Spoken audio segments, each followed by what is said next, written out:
Sometimes it just takes one single social media post to push a 75-year-old alliance right to the brink. Today, we're going to break down the really high-stakes showdown between President Trump and NATO, a story that all kicked off with one very public, all-caps message. And there it is, all caps, so you know he means business.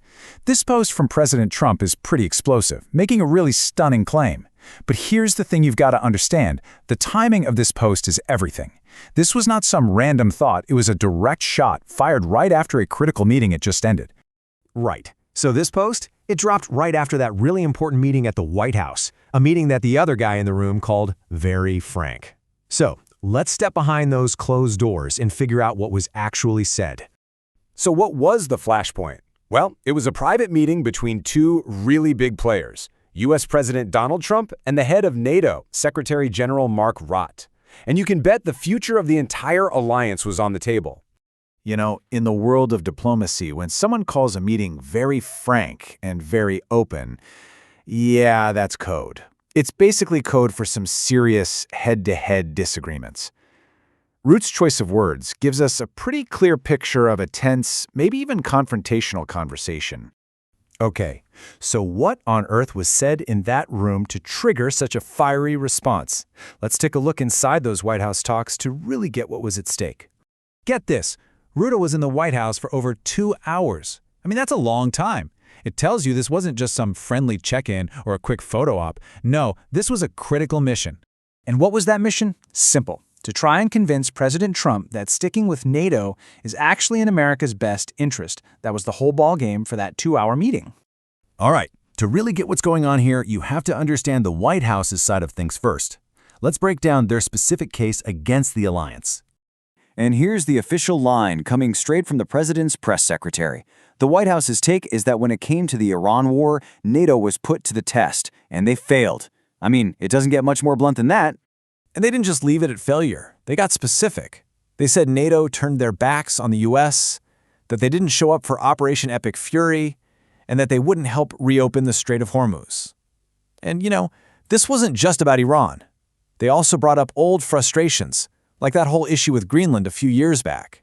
And yeah, if you look at the president's post after that meeting, he didn't just stick to Iran. He specifically brought up Greenland again. Another all-caps message, which really tells you that these feelings, these grievances, they've been simmering for a while. Okay, so that's the argument from the White House. But what was Mark Rutte saying in that meeting? How did he respond? Let's dig into NATO's rebuttal, which is, well, it's a bit more nuanced. So you've got these two totally opposite takes on the same situation. On one hand, Trump says NATO turned its back. On the other, Rutte is saying, hold on, the vast majority of European nations were helpful. It's like they're describing two different realities. So Rutte's whole point was to push back on this simple black and white idea of failure.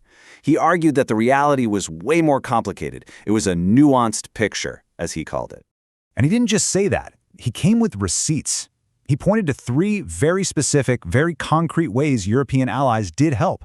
Things like basing, logistics, and overflights. In a military operation, that's not small stuff. That's critical support. And here's where you see some really interesting diplomacy at play. Even while he's pushing back, Rutte makes sure to give President Trump credit for his leadership on Iran's nuclear program. He was trying to find some common ground, right? Highlighting an area where they actually agreed. It's a classic move when you're in a really tense negotiation. So where does this leave the alliance? With two sides so far apart, it's pretty clear NATO is at a massive crossroads, maybe one of the biggest in its history. And the stakes here are just huge. That number you see, 32, that's every single member of this transatlantic alliance. So when the U.S. threatens to pull out, it's not just a small problem. It's an existential threat to the whole shebang. But, and this is a really important but, there is a safeguard here. Back in 2023, the U.S. Congress actually passed a law that says a president can't just decide to leave NATO on their own. It's not that simple. It would need a massive vote in the Senate or a whole new act of Congress. So there's a big hurdle in the way. Even so, even with that law on the books, this deep of a disagreement has pushed the alliance to what a lot of people are calling a breaking point. This is not just another squabble. Many observers are saying this is maybe the single greatest challenge the alliance has ever faced. Which leaves us all with this one big, hanging question. We're not just talking about disagreements over money or troops here. We're talking about fundamental ideas of loyalty and support. So, can diplomacy actually fix a divide that runs this deep? Honestly, the entire world is watching to find out.